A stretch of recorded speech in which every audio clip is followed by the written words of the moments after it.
점수 모자라도 경력 틀려도 김상조 공정거래위원장 후보자입니다. 이 개혁 최전선에 서야 할 사람 바로 김상조 후보자인데요. 이 김상조 후보자에 대한 불공정한 의혹이 줄을 잇고 있습니다. 이번에는 위장 전입 논란에 이어서 아내에 대한 의혹까지 나왔습니다.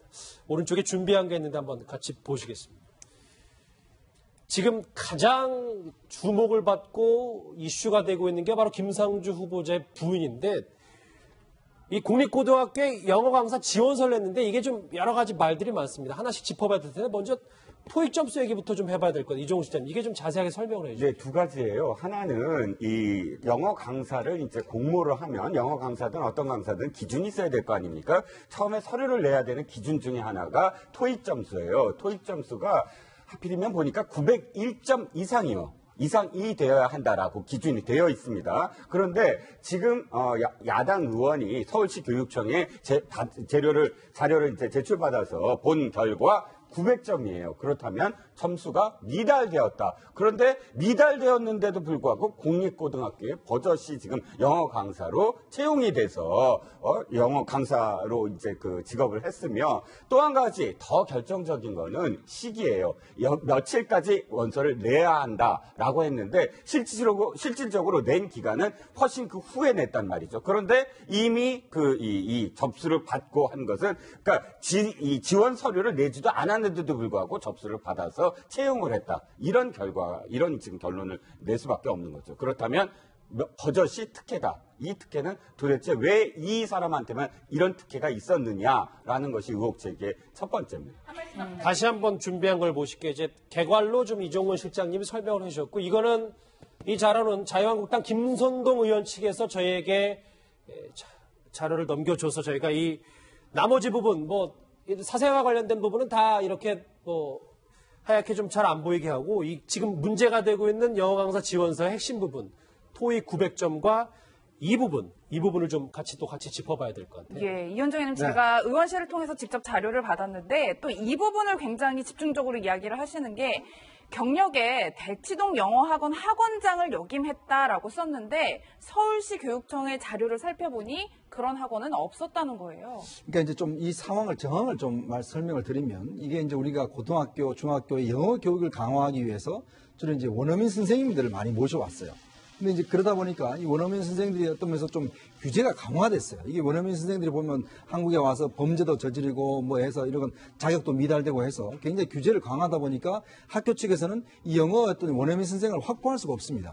그래서 영어 잘하는 분들을 이제 이렇게 모셔와서 영어 강사로서 썼거든요. 이게 마찬가지입니다. 사실 근데 이제 영어를 이렇게 이제 대화라든지 이렇게 이런 영어를 이제 이걸 잘 하시는 분들이 잘 없어요.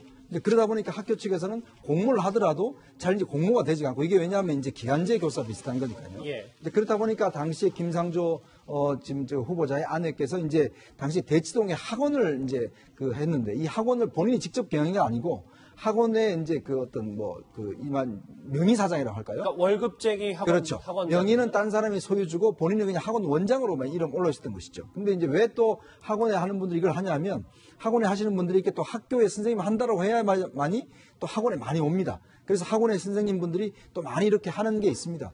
그래서 당시에 이제 이 김상조 후보자의 부인이 이제 학교에다 신청을 해서 했는데, 당시 이제 학교 이야기로는 지원자가 없었대요. 하나도.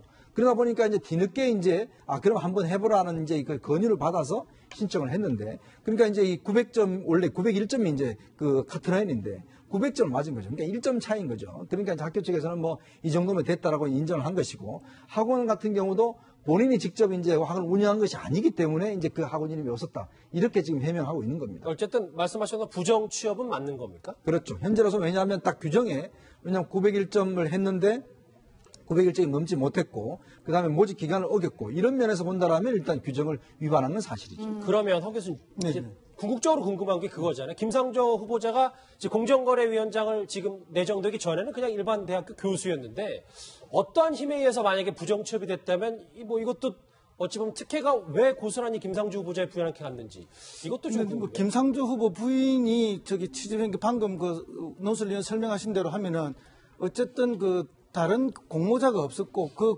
자격 기준에 맞는 공모자를 뽑을 수가 없어서 이후에 이제 오히려 학교 측에서 제안해서 했다면은 굳이 특혜라 볼 수도 없죠. 그리고 김상조 대학 교수가 뭐 공립학교의 이제 원어민 강사, 물론 원어민도 아니지만은 이렇게 영어 잘하는 분을 뽑는데 어떤 영향력을 미칠 뭐 특별한 인적 네트워크가 없다면은 그게 궁금합니다. 예, 뭐 미칠 가능성은 거의 없죠. 그러면 이제 숨겨진 어떤 인적 네트워크가 있다면은 그렇게 할 수는 있는데, 근데 이제 정말로 저렇게 설명한 바와 같이 구할 수가 없어서 저렇게 했다면 저걸 특혜라 보기는 어렵죠. 그때 이제 구할 수 없는 상황이 벌어졌고 사회적으로. 특혜가 아니다라고 예, 봅니다. 만약에 저 설명이 사실이라면 특혜는 아니죠. 자기 기준에 맞는 사람이 지원한 사람이 아무도 없었기 때문에 예. 구한 건데, 그러나 이제 원래 기준대로 보면은 자기에게는 미달하는 사람을 구했었다 이렇게 되죠. 오히려 그래서 저는 그것보다는 이제 방금 말씀하신 것처럼 그러면 왜 이분은 학원에서 잘 나가는 영어 강사인데 학교에 저렇게 굳이 갔느냐? 학교에 가면 수당을 적게 주거든요, 강의료를. 그럼에도 불구하고 어느 학교에서 그렇게 강의하고 있다라고 학원에서 이야기하면 학원에 더 많은 수강생이 모일 수 있고, 그럼으로써 학원에서 또 다른 더 많은 돈을 벌 수 있는 기회는 주어집니다. 그런 개연성이 충분히 있죠. 그랬을 때 학교에서 번 돈과 학원에서 번 돈 이런 것들이 세금 신고가 제대로 됐느냐, 소득세를 제대로 냈느냐, 이런 면에서 있어서 어떤 부정이나 불합리가 있지 않는가, 그거는 오히려 더 들여다볼 만한데. 그러니까 부정취업 의혹보다는 나중에 좀 더 짚혀서 탈세 의혹을 좀 더 집중해서 봐야 된다. 그걸 더 집중해서 봐야 되지. 제가 볼 때는 자기 그 요건에 맞는 사람 지원이 없었기 때문에 그러면 그 밑에 사람을 구해 쓸 수밖에 없는 상황이 있었을 수도 있다 이렇게 봅니다. 알겠습니다. 이쯤 되니까 오늘 이 김상조 후보자에게로 취재진이 많이 몰렸을 텐데요. 오늘 김상조 후보자 오늘 이렇게 얘기했습니다. 부장님, 이번에 그 다운계약서 의혹이 있었는데 네, 청문회에서 자세히 말씀드리도록 하겠습니다. 안 해본 뭐 결정 뭐 그런 것도 있잖아요. 네, 나중에 자세히 말씀드리겠습니다. 그 따로 입장은 거기서 뭐야 청문회에서 밝히시는 건가요? 여기서는 지금 네. 따로 하실 말씀 있으세요? 예, 자세히 말씀드리겠습니다. 나중에. 예, 죄송합니다. 네, 오늘 모습을 다 함께 보셨는데 청문회에서 명쾌한 해답이 나올 수 있을까요? 쉽지는 않을 것 같습니다. 그런데 조금 전에 말씀하셨던 것처럼 김상조 후보자 부인 영어 강사 지원과 관련해서는 이제 반드시 확인해야 되는 건 저렇게 사실 기준에 미달하고 원서 접수 기간도 지났고 거기다가 지금 이 직업도 약간 허위 기재와 유사하게 저렇게 기재된 상황에서 된 이유가 정말 학교에서 도저히 구할 수가 없어서 어쩔 수 없이 학교 측이 요청해서 채용이 됐다면 그거는 본인의 부당한 힘을 이용해서 한 게 아니라면 그건 넘어갈 수 있습니다.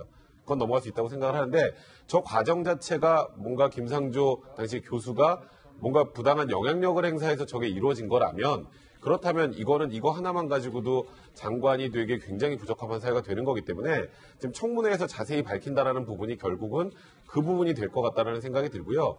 그 부분에 따라서 김상조 후보자가 사실 지금 공정거래위원장이 될 수 있을지 없을지 결정이 될 텐데 사실 저거보다 이 뒤에 나오겠지만 저는 오히려 다운계약서 의혹이 훨씬 더 김상조 그 얘기를 후보자에게 좀 힘든 부분이 아닌가 생각해요. 그 얘기를 짚어보기 전에 일단 이제 부인의 영어 강사 이제 부정 취업 의혹과 관련해서는 서울시 교육청이 지금 방금 전에 들어온 얘기인데 응모자가 없어서 그러니까 자격 요건을 충족하는 응모자가 없어서 뭐 차선책이든 차점자든 재공모를 해서 다시 이 김상조 후보의 부인이 이 공립학교의 영어 강사가 됐다 뭐 이런 얘기인데요.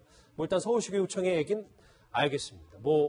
김상조 후보자 아까 저희 취재 기자가 따라 붙었을 때 청문회 소상이 밝힌다고 하니까 이 부분은 좀 주목을 해봐야 될 텐데. 예. 말씀하셨던 다운계약서 문제 이현정 의원님. 네. 이게 뭐가 크게 문제가 되는 겁니까? 그러니까 이제 우리가 아파트를 구입을 할 때, 그러니까 부동산에 가서 이제 계약서를 쓰지 않습니까? 근데 이제 보통 이제 부동산에서 보면 실거래가, 그런 이제 할 경우에는 세금이 많이 나오니까 실제로 그보다 많이 낮춰서 이제 기재를 하는 경우가 많거든요. 세금 때문에. 사실 이 문제는 이번뿐만 아니라 이제 역대 지금 그 장관 후보자들 나올 때마다 사실 나왔던 문제예요. 어떤 면에서 보면 이제 우리도 일상생활에서 보면 그냥 부동산 측에 모든 걸 다 위임을 하지 않습니까? 그럼 그렇죠. 부동산 측에서 알아서 이제 계약을 해주고 아니면 좀 세금 좀 깎아드렸어요. 이렇게 좀 이야기하는 게 그게 바로 이제 다운계약서 작성입니다. 근데 이게 이제 불법화가 되어 있거든요. 근데 지금 1999년도에 목동에 이제 아파트를 25평짜리를 구입하면서 그때 5천만 원에 구입했다고 신고를 했어요. 근데 실제 거래가는 한 1억 2천만 원 정도 됩니다. 근데 이걸 이제 다운계약서로 해서 실제 줄여서 신고를 했거든요. 7천만 원 정도 줄였다는 것인데 그만큼 세금을 이제 적게 이제 추징을 당한 것이죠. 그래서 본인은 보면 그때 그냥 부동산에서 알아서 했다라고 이야기를 하고 있는데 이건 항상 이제 문제가 되는 것이죠. 왜 문제가 되냐면 사실은 다른 사람 같으면 그럴 수도 있겠다 하지만 지금 이제 이 김상조 공정거래 후보자 같은 경우는 사실은 이제 공정거래위원회 위원장 후보 아닙니까? 그러다 보니까 또 이분이 20년 동안 사실은 이제 그 참여연대라든지 이런 활동을 통해서 기업의 어떤 불법적이고 편법적이고 이런 것들을 끊임없이 지장해왔던 분이죠. 그러면서 어떤 공정거래에 대한 또 국민들의 기대가 또 사실 굉장히 있었던 분들이거든요. 그러니까 문재인 대통령이 뭐라고 그랬습니까? 취임사에서 반칙과 특권이 없는 세상을 만들겠다고 이야기했지 않습니까? 거기서 가장 중요한 게 검찰과 바로 이 공정거래위원회거든요. 예. 그런 면에서 본다면 사실은 그런 높이에서 봤을 때 과연 본인 스스로의 어떤 이런 것 자체는 그냥 넘어가면서 어떻게 기업들의 조그마한 문제들을 제대로 할 수 있겠는가. 이런 면에서 우리가 좀 더 이제 엄격한 눈으로 바라봐야 된다. 이런 시각이 있는 거죠. 그렇습니다. 그 시각에 전적으로 동의를 하고요. 그런데 이제 일정 시점 이전까지 우리 사회에 이게 다운 계약서가 불법이면서 동시에 전 국민한테 보편화가 돼 있었습니다. 그만큼 우리 사회가 진짜 혼탁했던 거죠. 그래서 이제 일정 시점에서 뭔가 생기는가 하면 실거래가 이걸 반드시 법제화 해버린 거죠. 예. 이종호 실장님, 그런데 김 후보자의 그 연말정산 내역도 굉장히 지금 논란이 되고 있는 게 네네. 지난해 이제 소득이 한 1억 1,000만 원이 넘더라고요. 네네, 그런데 그렇습니다. 신용카드 사용액을 예. 0원으로 등록을 했어요. 저희가 이 부분을 어떻게 해석을 해야 될까요? 이건 그야말로 뭐 똑같은 말일지라도 의혹이 아니라 미스터리입니다.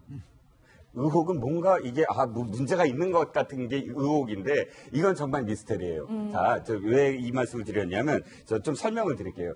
이 원래는 1억이 넘는 연봉 한성대에서 평균 연봉 1억이 넘는데요. 그러면 원래대로 한다면 소득 공제할 때 연말정산할 때 왜 자신이 이제 그 공제를 받기 위해서 카드 사용 내역을 내야지 정상이죠. 그렇잖아요. 또는 네. 현금 영수증 그걸 얼마나 더 많이 내느냐에 따라서 나중에 환급되는 진짜 보너스처럼 환급되는 액수가 달라지잖아요. 뭐 다 하시잖아요. 공 하나가 달라지잖아요. 공 하나가. 그런데 보니까 0원이라는 거예요. 신용카드가. 그러면 우리가 의혹을 제기하는 부분에서는 이게 뭔가 신용카드를 사용하지 아니한 그래서 뭔가 세금 같은 문제 또려 자신이 무언가 그런 어떤 그런 이득을 취하려는 그런 그런 어떤 행위가 아니었겠느냐라는 어떤 시각으로 이제 바라보기 시작했죠. 그런데 문제는 김상조 교수를 잘 아는 사람들의 또 이렇게 증언에 의하면 이분의 삶 자체가 사실은 굉장히 뭐랄까 그런 어떤 신용카드를 사용한다 뭐 이런 게 아니라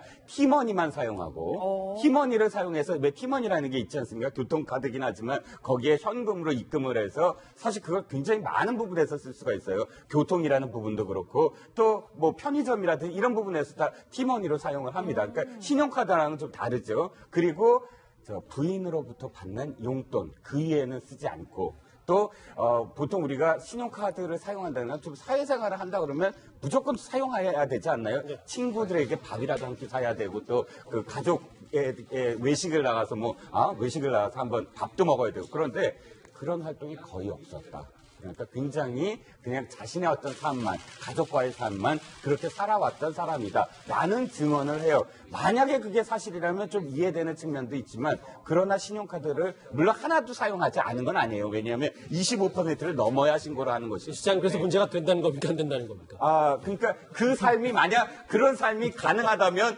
문제가 될 수는 없겠죠. 일단 뭐 저희는 그 김상조 후보자가 어떻게 살아왔는지보다는 이 적법한지 불법인지 이것만 좀 지켜보면 되니까요. 김상조 후보자는 문 대통령의 지명을 받고 기자들과 만난 자리에서 이런 얘기를 한 적이 있는데 그 목소리 한번 같이 들어보시죠. 통과해서 정부의 일원이 되면 바로 그 일자리 대통령이 되겠다라고 하는 대통령의 그 소망, 의지를 실현하는 데 기여하고자 합니다.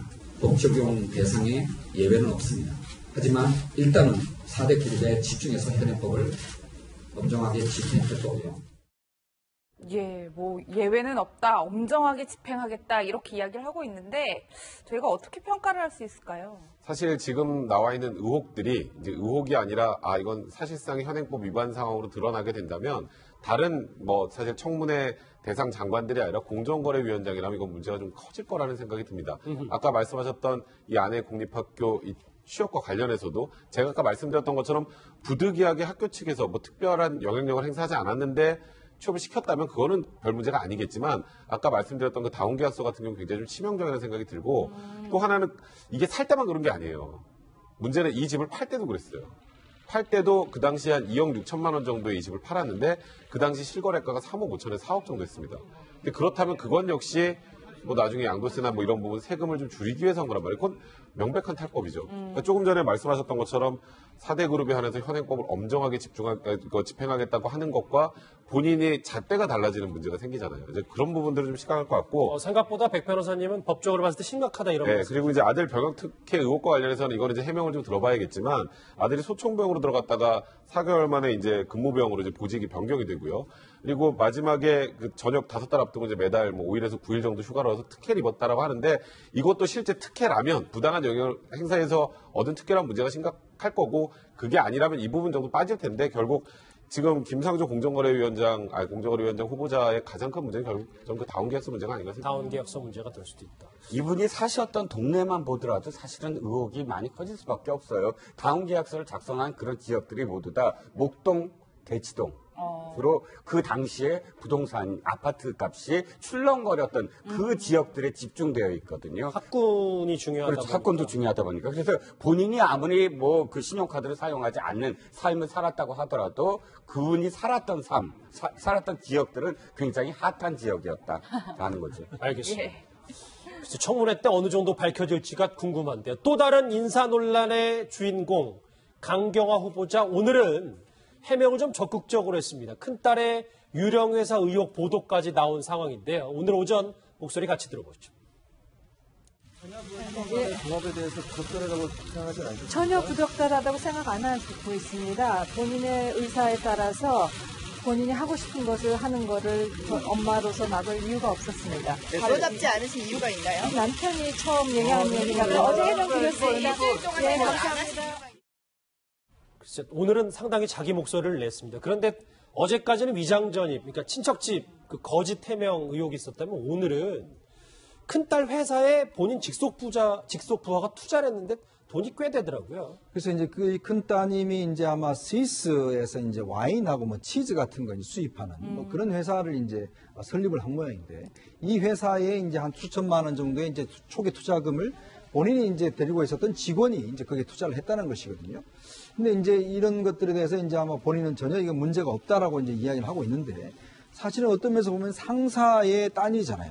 근데 우리가 상적으로 생각을 해보면 물론 뭐 어떤 자기가 투자의 어떤 가치가 있어서 하는 거는 모르겠지만 우리가 회사에서 자기 상사의 어떤 자녀가 하는 회사에 내가 투자를 했다? 이런 것은 어떤 면에서 보면 좀 본인의 인사권도 가지고 있고 뭐 본인이 영향을 미칠 수 있는 사람 아니겠습니까? 그러면 상당히 좀 얼심의 눈초리를 볼 수밖에 없는 상황이잖아요. 잘 보이기 위해서 투자했다. 뭐 그럴 수도 있죠. 왜냐하면 이게 뭐 순수하게 그냥 돈이 돼서 투자하는 그런 개념보다는 오히려 이제 직장과 얽혀버리면 이 상당히 의혹이 있을 수 있는 문제거든요. 그러니까 물론 이분은 뭐 아직까지는 전혀 의혹으로서 있습니다만은 물론 이제 그 청문회 과정에서 이야기 되겠지만 일단 본인도 이제 이거에 대해서는 뭐 별로 죄가 없다고 하는데 이거는 이제 어떤 의도에 따라서는 이 사람이 왜 투자했는지 그 정말 이게 순수한 뜻인지 그리고 또 어떤 근무하는 직원이 이렇게 또 투자할 수 있는 것인지 이 부분에 따라서 상당히 의혹이 있을 수 있고 사실 지금 강경화 후보자 같은 경우는 지금 보면은 여러 가지 증언 진술이 보면 매일 바뀌고 있는 상황이 저는 이게 또 심각한 것 같아요. 왜냐하면 어제는 이제 그 친척집에 이야기했다가 또 은사한테 부탁을 했다고 그러다가 이제 또 본인은 은사가 누군지 뭐 아직 밝히지는 않았지만 근데 하여튼 여러 가지 지금 이제 위장 전입이나 또 이제 거제도 집 구하는 문제, 증여세 문제 등등 해서 여러 가지로 강경화 후보자 같은 경우는 지금 야당에서 상당히 벼르고 있는 이제 지금 인물인 것 같습니다. 그런데 허 교수님 사실 저분들이 처음 인사 발표가 났을 땐 반응이 좋았어요. 왜냐하면 개인의 면면의 스토리가 워낙 탄탄했기 때문에 반응이 굉장히 좋았는데 오히려 이 스토리 위주의 인사가 이번에 이 검증을 굉장히 허술하게 했다라는 지적들이 있더라고요. 그렇죠. 스토리 위주의 인사가 참사를 부른 그런 경우라고 봐야 되겠습니다. 근데 사실은 또 뭐 한편으로는 이해할 수 있는 면이 뭔가 하면요. 이게 뭐 정상적인 정부의 출범이 아니지 않습니까? 탄핵 정국에 의해 가지고 이렇게 보궐선거로 돼서 인수위 기간 70일이 없이 바로 당선되자마자 임기를 시작하다 보니까 특히 이제 총리 후보자 같은 경우에는 이게 뭐 검증이라는 것 자체가 없지 않았습니까? 예. 애초에 뭐 당선도 되기 한 열 전쯤에 언제를 줬고 당선되자마자 총리 후보를 발표하지 않았습니까? 그럼 이거는 정치적인 인사죠. 어떤 검증에 의한 인사가 전혀 아닙니다. 다시 말해서 대통령이 선거기간 중간에 비영남 인사를 하겠다, 호남 인사를 하겠다, 탕평을 하겠다. 거기에 걸맞고 또 평판이 좋고 그동안 삶이 가지런을 해서 아주 좋은 명망성을 가진 사람을 했는데 이분조차도 조그마한 흥결들은 나왔고 그죠. 그다음에 이제 강경화 후보 같은 경우에는 뭐 굉장히 그 이제 유엔을 중심으로 하는 외교가에서 아주 괜찮은 후보자로서 또 스토리가 있는 사람으로서 또 여성으로서 유리천장을 뚫는 사람으로서의 이런 성공 사례, 휴먼 스토리를 가지고 했는데 해놓고 보니까 역시 그런 거죠. 근데 이거는 사실은 좀 이해해 주셔야 될 부분이 이때 민정수석하고 인사수석은 있었습니다. 그러나 그 밑에 일을 정식으로 추진할 수 있는 실무 담당의 비서관도 없고 행정관들도 제대로 없는 상황에서 이렇게 일을 하지 않았습니까? 그러니까 이거는 검증을 해서 한 인사라기보다는 어떤 그런 스토리와 국민들에게 감동을 주는 그런 인사를 했다. 그러다 보니까 이런 또 뭐 불미스러운 일도 같이 섞여 있다. 그래서 이 부분에 대해서 뭐 총리 부분은 그래서 대통령께서 어제 어쨌든 국민들에게 사과라는 표현은 안 했지만 양해해 주십시오 하는 야당과 국민에게 양해를 구하는 말을 하지 않았습니까? 근데 이제 대통령 입장에서는 양해라고 표현했지만 사실상 제가 듣기에는 사과하는 표현으로 들렸습니다. 많은 국민들도 그렇게 느끼지 않았나 이렇게 보는데요. 그럴 만큼의 이런 문제가 있었다 이런 느낌입니다. 이종우 실장님, 이쯤 되면 야당에서는 이낙연 총리 후보자는 인준을 하고 대신 강경화 김상조 두 후보자 안 된다, 뭐 이런 입장이 좀 있던데요. 사실 이건 이제 지금 여당이 야당 때도 마찬가지였고 늘 되풀이되는 게 이겁니다. 이게 문제가 이거예요. 바로 대선 직후에 장관이나 총리 인준을 해야 되는 어떤 상황에서의 야당은 늘 대선 패배를 한 상황입니다. 그렇다 보면 이 추스려야 되거든요. 당을 추스리려면 사실 어느 정도 각을 세워야 돼요. 그런데 각을 세울 일이 딱 이 인준. 그 국회에서의 어떤 인준 문제가 걸리는 거예요. 그러면 늘 되풀이되는데 그렇다고 해서 이게 참 기로가 뭐냐면 다 문제시 삼으면 발목 잡는다고 비판을 받죠. 근데 그걸 헤쳐나가는 방법이 이거예요. 한 사람, 두 사람만 뺀다. 그러니까 문제시되는 여러 후보 중에 가장 이게 문제가 되는 후보는 안 된다 하는 어떤 목표를 딱 세워놓고 절충을 벌이면서 대표적인 두 사람 갖고 이제 거래를 한단 말입니다. 거래까지는 그렇지만 어쨌든 주력한다 이렇게 표현하고 싶네요. 한두 후보를 주력을 해서 어쨌든 그런 어떤 공격의 어떤 대상으로 삼는다 하는 것이 늘 사실 되풀이되어 왔는데 이번에 보면 국민의당도 사실은 그런 어떤 이 가능성을 어떻게 열어둬요. 뭐냐면, 우리가 받는다. 전격적으로 받는데 대통령 사과를 해야 된다. 사과는 아직도 열어놔요. 보면. 그러니까 사과를 열어놓는다는 건 아직도 앞으로 남은 어떤 인준에서 시비를 가리겠다라는 어떤 의지를 보이는 것이거든요. 그렇게 봤을 때는 지금 두 후보, 지금 얘기했던 강경화 후보나 혹은 김상조 후보 둘 다 내지는 두 분 중에 한 분은 낭만할 가능성이 크다라고 보여집니다. 그런데 지금 이런 여러 가지 검증의 수장인 민정수석, 조국 민정수석이 과거에 썼던 이 칼럼 하나가 지금 도마 위에 올랐는데요. 그 얘기를 오늘 주호영 바른정당 대표가 했습니다. 그 목소리 들어보시죠. 조국 민정수석에게 특별히 이야기를 하고 싶습니다. 고위공직자 검증을 담당하는 자리에 있습니다. 2010년 8월에 쓴 본인의 칼럼을 다시 한번 읽어보시기 바랍니다. 조 수석은 자기 편을 옹호하는데도 지켜야 할 금칙은 있는 법이라고 했습니다. 남을 비판할 때는 엄격하게 하고 자기에 대해서 반대해서는 되지 않습니다. 이 칼럼대로만 민정수석 하시면서 검증해 주기를 요구합니다. 예, 제가 그래서 그 칼럼을 읽어봤는데 제목이 위장과 스폰서의 달인들이라는 제목이었어요. 그런데 거기서 위장 전입은 시민의 마음을 후벼 파는 소리다. 뭐 이렇게 이야기를 했는데 참 난감할 것 같아요. 사실 지금 정부에서 이번에 인사의 기준을 좀 어느 정도 좀 정리하자라고 하면서 나왔던 게 2005년 7월 이후에 위장 전입만 문제 삼고 그 전에 건 부동산 투기 목적의 위장 전입만 문제 삼겠다라는 취지 정도로 정리를 했고요. 지금 나와 있는 것들도 대부분 이제 뭐 교육 목적이나 이런 부분들이면 좀 괜찮지 않느냐라는 얘기가 나오고 있는 건데 지금 조금 전에 말씀하셨던 것처럼 조국 민정수석이 당시 그러니까 2010년에 그 MB 정권 시절이죠. 그 당시에 이제 칼럼을 쓰면서 뭐 인사청문회에서 자녀 학교 문제로 뭐 위장 전입한 거 정도는 뭐 인지상정이니까 봐줘야 되지 않느냐. 맹모 삼천지교 뭐 이런 얘기를 하는데 맹모 삼천지교 맹모는 실제로 가서 애를 같이 가지고 위장 전입 아니다. 그런 거 가지고 그 서민들 마음 울리는 소리 하지 말라. 그러니까 말 그대로 위장 전입은 다 나빠 이렇게 얘기를 했단 말이에요. 그렇다면 지금 현재 인사청문회 과정에서 나오는 이 위장 전입 문제를 이 정도면 괜찮아라고 하는 게 과연 조국 민정수석의 그 전에 칼럼과 맞느냐. 그때 잣대와 지금 잣대가 같으냐. 뭐 이런 걸로 지금 주호영 바른정당 원내대표가 한번 문제 삼은 것 같습니다. 본인 칼럼이 다시 부메랑이 돼서 돌아왔고